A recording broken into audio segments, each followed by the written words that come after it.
I couldn't have asked for a better Sunday. Cashed in with my 15-dime best bet winner over on DeMarcoSports.com with the Yankees in game number one, plus 100 on the run line, 11-2 over Toronto. And then here on the video report, gave you another free winner as the Minnesota Timberwolves. Boy, it was close. Minus 2.5, winning by 3 over the Lakers. Hi, everyone. Al DeMarco here, General Manager, DeMarcoSports.com. And this is your Monday video report. And I've got a free play coming up in just a moment on that little game between the Rockets and the Warriors. Now, in terms of the free pick run, for those of you that are new to watching, pretty good. 49-20 with my last 69. That's in all sports combined, going back to October.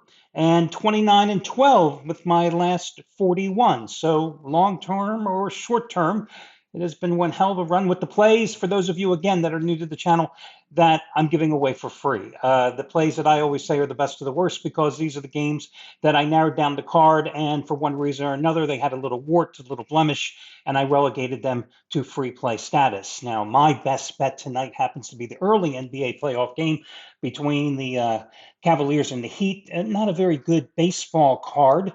So with all that being said, let's get to your complimentary play. And one more thing.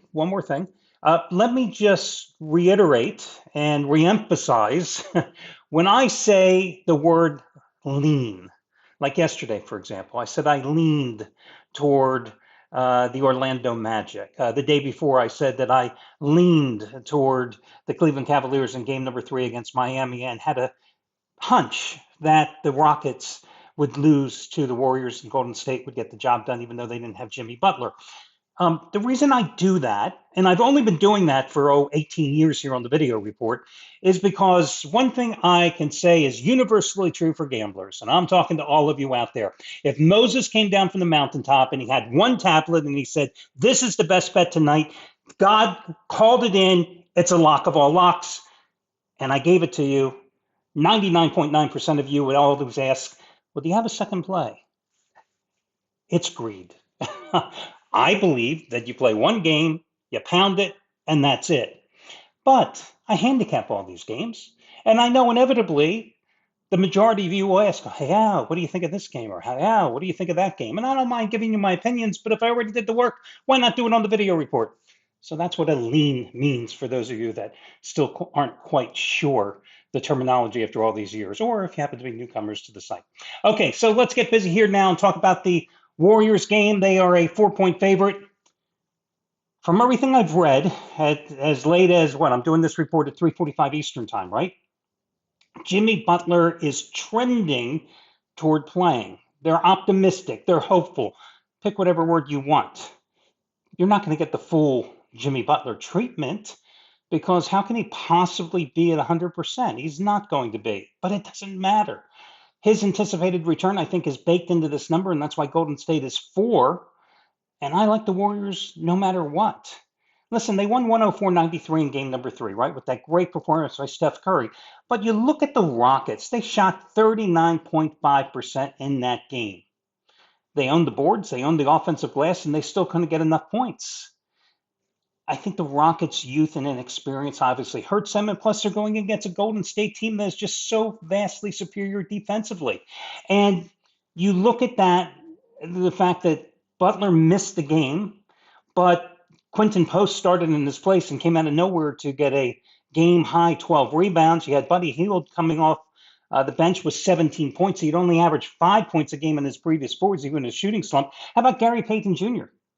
Comes out of nowhere for a playoff career high of 16 points.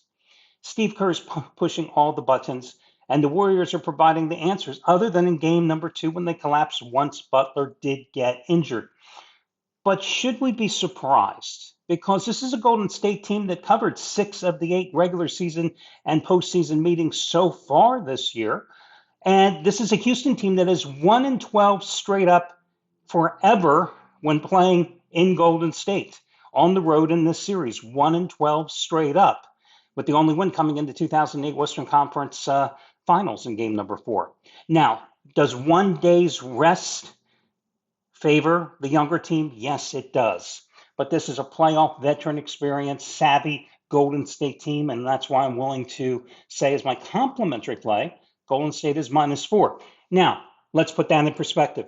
How does this play compare to yesterday's against Minnesota? Not nearly as strong, just being upfront with you. I mean, I would say if Minnesota was arbitrarily, we'll say on a 1 to 10 scale, they were an 8 yesterday. This is like a 3.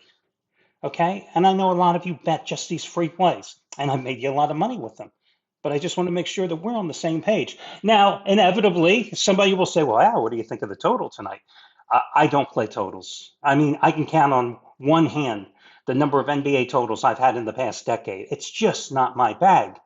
It's just like somebody wrote in and asked a couple of days ago, do you do hockey handicapping? No. I mean, it's been 20 years since I even made a hockey bet. I just don't care about the sport. I have enough to do. Christ. Don't you think baseball and college and pro basketball and football is enough? But something to consider here, this total. All 3 games so far in this series have stayed under, with 180, 193, and 197 points being scored. And 7 of the last 8 meetings in the series have stayed under too. So just some food for thought. That'll do it, guys. I wish you well and talk to you again tomorrow. Good luck, everybody.